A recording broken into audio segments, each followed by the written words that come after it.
Hello, people of the world. It is Sunday, Sunday the 18th of February. Holy fucking shit. 18th of February, 2024. It is precisely 5 o'clock in the morning. I know. Holy fucking shit. What the fuck are you doing, Ben? It's 5 o'clock in the morning, people. I know I haven't done a podcast in 2 weeks. Not 1 week, 2 weeks. I know. So we're getting back on track here, people. I've been sick as a motherfucking dog, as they say. A motherfucking dog for a week. And, last week I was feeling rough as anything. So I weren't going to do a podcast. This week I am getting better. Thank you for your concern. And I know what you're thinking out there. It's probably man flu, is it, Ben? I don't care. Whatever it was, I don't care. I'm willing to admit how rough I was. I'm willing to admit women are far superior to men when it comes to being ill. Yeah, I hold my hands up. I'm holding my hands up. Women, you're tough. You go through it every month. You get your water infections, you get your bad stomach, you get your whatever else happens down there in that complex internal system that you've got going on. I was feeling that fucking rough that I was willing to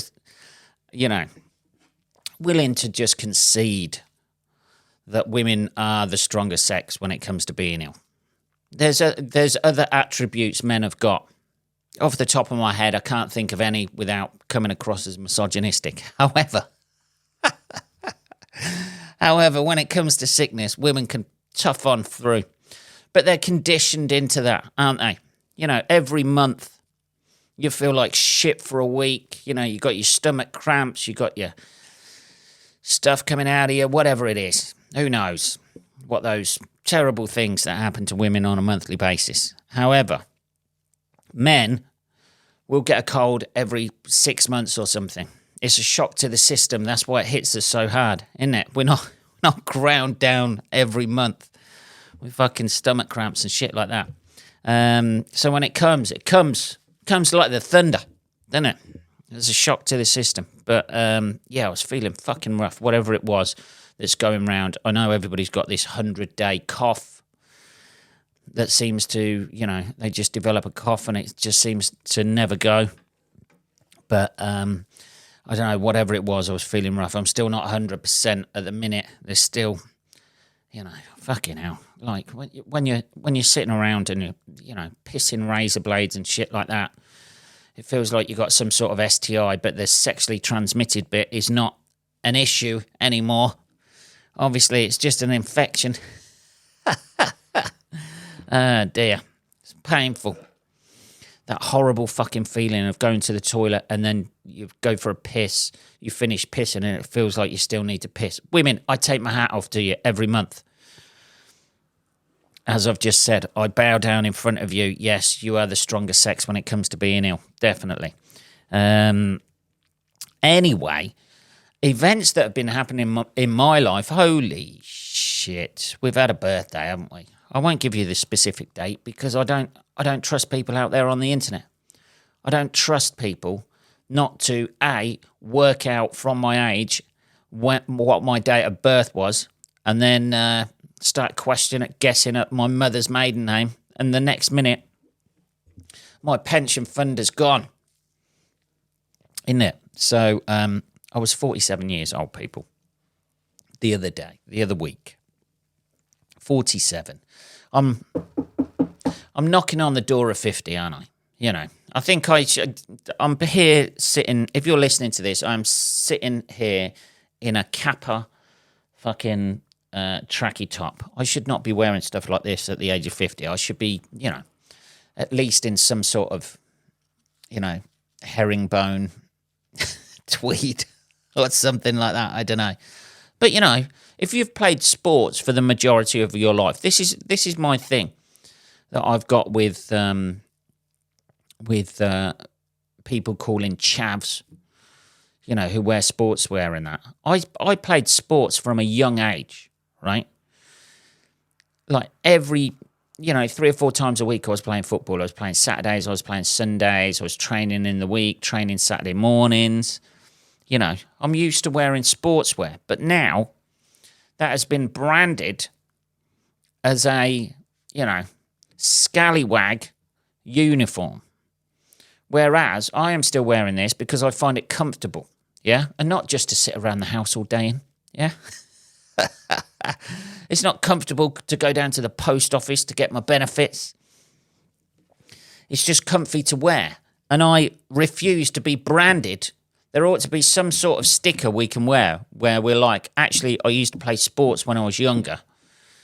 And I actually find this stuff comfortable to wear rather than easier to escape from the police. There ought to be some sort of badge we wear that can distinguish us from the other people. Anyway, so most of this week, because I've been laid up most of the week, I've just noticed a few bobbles on the side of this top, by the way. You know what one of the most satisfying things in life is? Right, I'm going to throw that out there. When you get bobbly clothes, where your arms and things like that are rubbing against it, and you get those little bobbles all over your clothes. If you've got one of those little clothes debobblers, or whatever they are, defuzzers, as I do have here at Briggs Towers, one of the most satisfying things in life. I can hear you all screaming out there, by the way, going, really, Ben? Are you going to go down this route? You're getting fucking old. You're fucking damn right I'm getting old.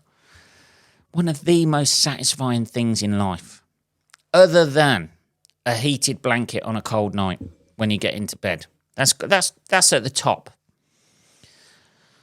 But one of the other most satisfying things in life is debobbling clothes. Oh, man.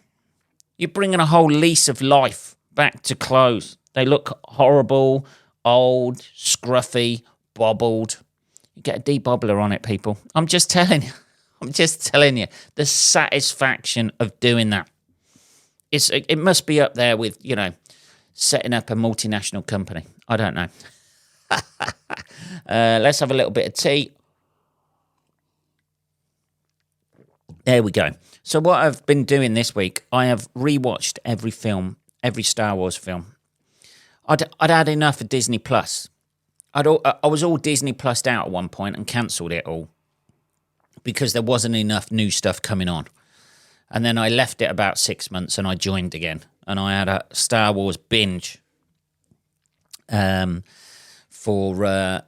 about 3 days, I think. I just sat in bed watching all the Star Wars films. And I know people out there are judging me for that, but at the time, I was a man with a cold. And actually, for a man with a cold, that is being quite productive. Thank you. You know what I mean, sisters? You know this all too well. In the meantime, since the last podcast as well, we've had Valentine's Day, haven't we? Holy shit. It's just as well I was laid up in bed. I could not get out. The amount of cards blocking the door. Valentine's is very odd.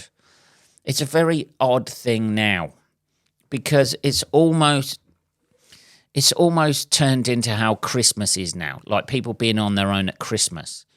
If people are on their own on Valentine's Day now, they seem to want sympathy for that, They're all like, I saw a lot of posts this year about, hey, think of all the people who are single on Valentine's Day and missing out on... Are we got to be a victim in everything? Surely not. Think of the people who can't eat eggs on Shrove Tuesday. Let's have a fucking whip round for them, shall we?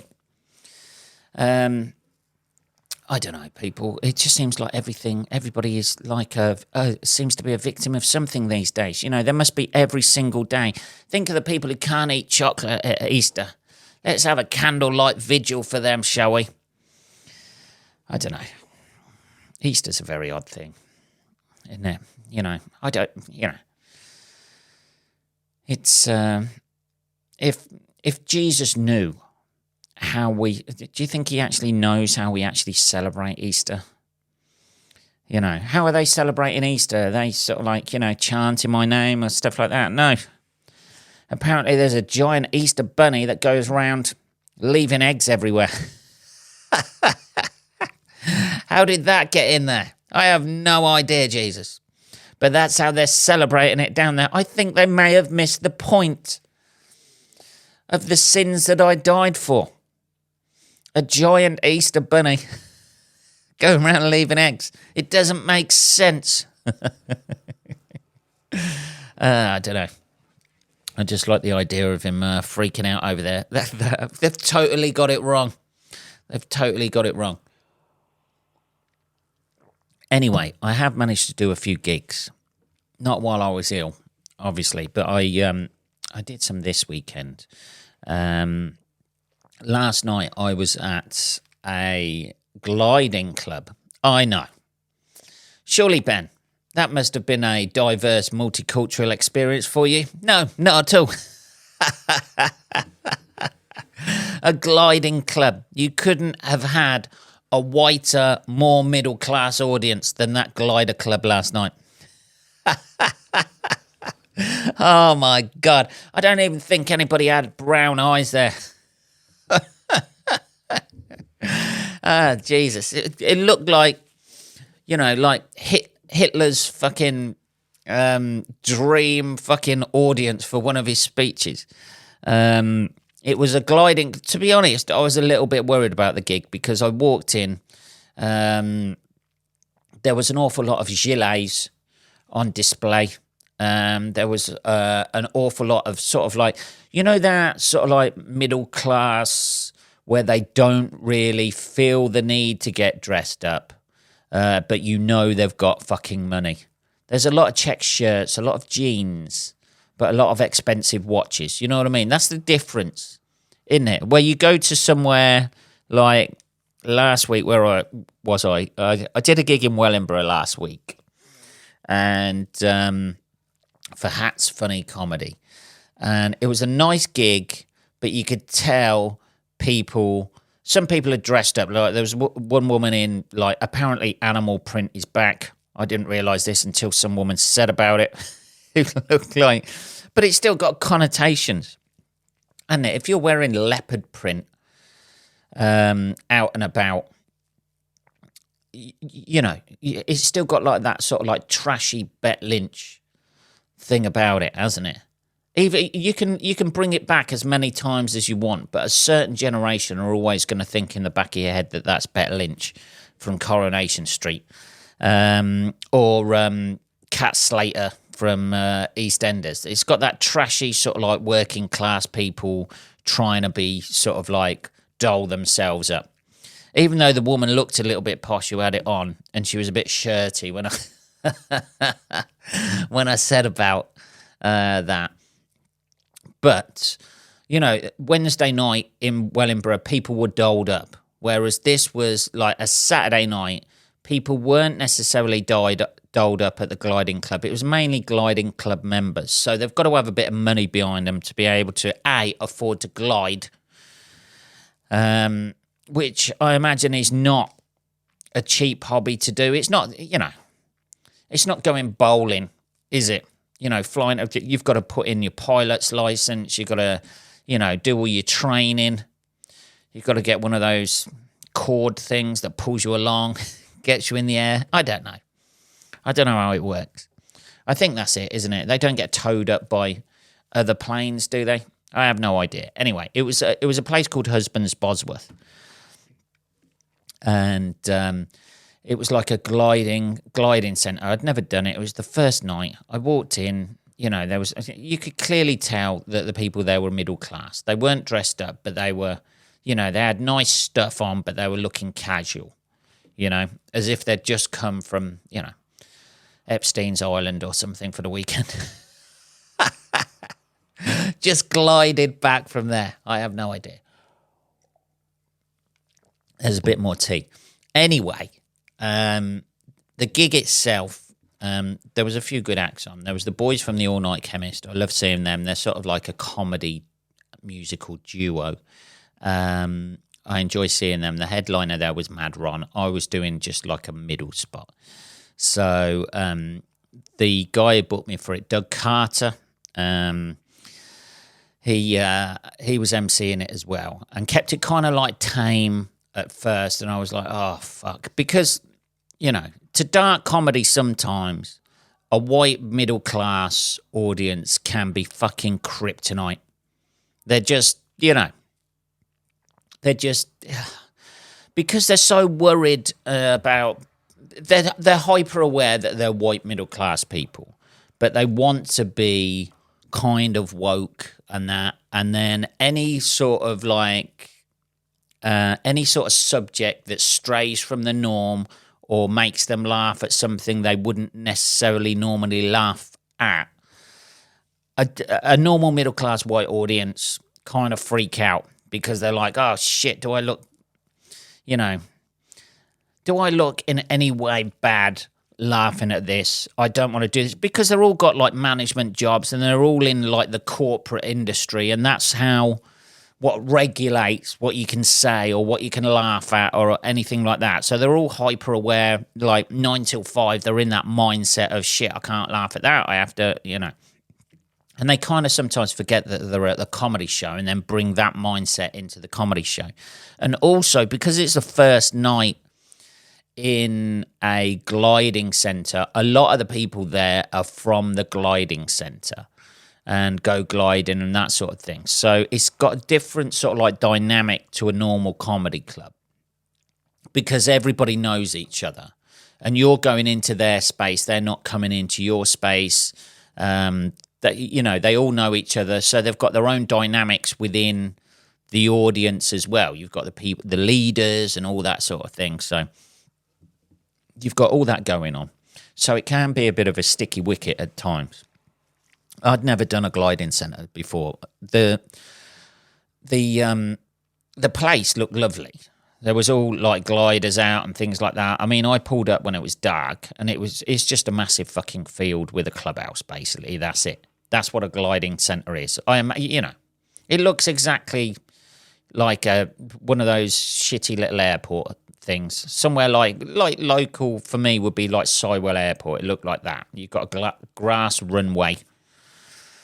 I can see the fascination with learning how to fly a plane, right? Because it'd be exciting, wouldn't it? You can do fucking barrel rolls, you can do, swooping up and down, that sort of thing, the old Biggles thing. It'd be fucking laugh. I'd never do it because I get carried away and kill myself, I'm bad enough in a car at times for sort of like, let's just accelerate out of this turn and see what, fuck. I'd never do it. A, because I haven't got the money, and B, I haven't really got the interest. I'm not a massive fan of heights, to be perfectly honest. When I get on commercial airlines, I have to not think about the fact that I'm sitting in a chair that's 30,000 feet in the air. I have to have the mindset that I'm kind of on a train. If I start thinking like, well, there's my chair, then there's the floor, then there's loads of wires and shit, then there's the outside of the plane, and then there's nothing for 30,000 feet. If something goes wrong here, a whistle on a life belt is not going to help me out. I have to, not even contemplate or think about what is going on with regards to that. I need to just sit there, think I'm on a train, and watch a fucking film and keep my mind occupied, or somebody's gonna be strapping me into my chair and putting a gag in my mouth as I'm screaming out, "We're all gonna die." It's not quite that bad, but I do get a bit panicky on planes. But yeah, I can see the attraction in flying a plane, with an engine. I can't see the attraction in just gradually floating around and, gradually descending from a certain height over a few hours or a few minutes, or I don't know how long they stay up there for. They seem to just go round in circles, don't they? And you can't really go that far. You're just going, it's like that's the equivalent of people who just go out on a Sunday for a Sunday drive. You know what I mean? Oh, where you going? Where you going? Oh, we're not going anywhere. We're just going for a drive in the country. Just a drive. Just waste that petrol. Hold everybody else up because you want to get in the scenery. If I'm driving somewhere, I'm driving to a destination. That's all. I'm not just driving around aimlessly in the country looking at fields and shit like that. I'm always driving. And that's the equivalent of what gliding is. Being on a plane, you've got a destination, you've got, it's more proactive, isn't it? Rather than just, going round like one of those planes that just floats around that you had when you were a kid, made out of balsa wood or that weird polystyrene shit. Anyway, the gig itself, Doug started off the night emceeing. It was a little bit tame, a little bit nice with them and that sort of thing. The boys from the All Night Chemist went on. They did what they do. They do like kind of cheeky, rude sort of like songs. But it's kind of cheeky, kind of rude. It's not absolute filth. There's a few filthy lines in there, but it's not, it's kind of tongue-in-cheek. A couple of older guys. They did really well. And then I was like, I'm not going to lie, in the break, I was like, fuck. I was listening to people talking, and the stuff they were talking about, I was like, oh, fuck me, these people are going to hate me. And then at the start of the break, I was like, Doug was like, just do what you do, fuck them. And I was like, that's not gonna help. I don't think. We'll just see how we go and we'll try and make it work. And he did about 5-10 minutes before he brought me on. And the funny thing, it made me laugh. As I'm walking to the stage, Doug's obviously just introduced me. They're applauding and all that sort of thing, which is nice. Which is never like it's always like an automated response. That is like the audience will applaud before you've actually done anything, which always seems a bit strange to me. They're applauding you walking to the stage, which you haven't done anything. And it's like that could be, they've been told to applaud, so they're doing that. And that's lovely, welcoming you on with applause, but you still haven't earned that applause. They're giving you that in advance. They've already paid applause before you've said your first word. So it's kind of like a weird thing. Like you owe them already before you get on stage. It's kind of like, you know what I mean? It's really odd. They've already spent some applause for you in anticipation that you're going to be good. And that's probably why if you don't start well, people are like, fuck you. I've already spent some applause on you. Watching you walk to the stage. But as I got to the mic and Doug handed it over to me, he just whispered to me, good luck. I fucking loved it. It made me laugh so much. Just the just the almost impending doom in his voice, and how he just sort of like washed his hands of the whole affair with that one sentence. Good luck. As it turned out, holy shit, I wouldn't be talking about this otherwise, would I? As it turned out really lovely. They were really nice. I was kind of playful rather than harsh. Like I've noticed, this is one thing I've noticed a little bit more, being as I've been doing it about 16, 17 years. I've got like more playful in... I never want to cut my material. I never want to change my material for what different audiences there are, because I think if you do that, if you look at the audience and you think, I can't do that stuff, I can't do that stuff, I can't do that stuff, you're never gonna settle on what makes you you, like on stage. So, but I think there are ways of selling your material to different people, maybe. And I was really quite playful with them on Saturday night, and they were absolutely just lovely. I think I got one complaint out of about, I don't know, 80, 90 people, I think, were there. I think one guy complained about the language, but like Doug was saying to the guy at the who wanted the comedy night, look at everybody else. Everybody else is laughing. You've got one guy who's taking offence at the language. You don't want that guy to come back anyway. You want the other 90-odd people. They're the ones who you want to stay in the club, the ones who are enjoying themselves. There was some old boy on the back row who was in his 80s, I think, and he was like in fucking tears for everybody. That's the sort of guy you want, and who'd have thought that at the whitest, most middle-class fucking gig you can do? An old guy in his 80s was fucking loving it. It just goes to show, doesn't it? You can just, you can predict what people want, and then, people will just, people will laugh at what they like, baby, won't they? But it was a lovely night. Everybody there was really nice. It's a fascinating hobby, I must admit.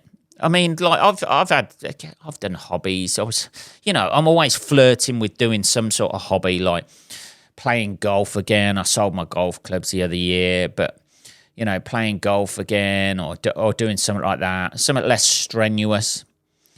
I haven't been swimming this year, so I need to get back on that. I might just go to the gym instead. Go to the gym, but then the worst thing about the gym, if you could go to the gym and you could book in, all you need to do is book in for half an hour when nobody else is about. That's all I want. I don't want to be, surrounded by other fucking twats at the gym anymore. Is it too much to ask? Can't the government do that? Make sure that we can, some sort of legislation where we all get half an hour to ourselves in the gym and we can just go in. You have your allotted time. I don't give a shit if it's fucking 3 o'clock in the morning. I'll get up and go. As long as I don't have to spend it around other people sweating around me or fucking like that, breathing heavy like there's some sort of fucking weirdo caller on the other end of a phone. Bit more tea there. So now I'm in my late 40s. This is what I was thinking the other day. There's very different feelings from being in your late 40s than your early 40s. You know what I mean? Because you kind of... I'm 47 now. That's not such a giveaway, right? But there's definitely different feelings because you definitely don't, like in your early 40s, you're still kind of kidding yourself you're in your 30s. Your mindset's still a bit like that. It takes a bit of time to adjust. And even 46, you're like, I'm like mid-40s still. It's not too bad. Mid-40s is all right. And then you're hitting 47 and it has like bang in the face, instant, boom. You're nearly 50, son. Well, I'm not. And you try and kid yourself, don't you? Well, I'm not. I've still got 3 years left. No, you haven't. You've got 2 years and fucking 350 odd days. Oh, man. It's weird. It's just a general sort of like now I'm at the age, like in your 30s or whatever like that, you'll pull a muscle or something like that and you're like, oh, shit, I pulled a muscle. In your late 40s, you pull a muscle. That could be it, That could be it now. You just walk around with a limp all the time and you're becoming one of those guys. Here's Limpy Ben. That's it. I don't know. That could be that could be it for the rest of your life. This is the age where you throw your back out and then suddenly you're walking everywhere at a 45-degree angle. I don't know. That's the wonderful world of life, isn't it? The wonderful thing about life. You get to find out how you end up. Most of us are going to end up, I just don't want to be one of those old people who's bent over and all they see of the world is their own fucking shoelaces. I don't know. Anyway, people, that is episode 320. Holy shit. Of the Ben Briggs podcast. We're back, people. We're back. We're feeling fitter. We're feeling a bit better. We're probably, I need to get something to sort out my waterworks. But apart from that, I'm back, baby. Anyway, I hope you have had a great weekend. I shall be back next Sunday without fail. So have a good week, motherfuckers. I shall speak to you then. Take care.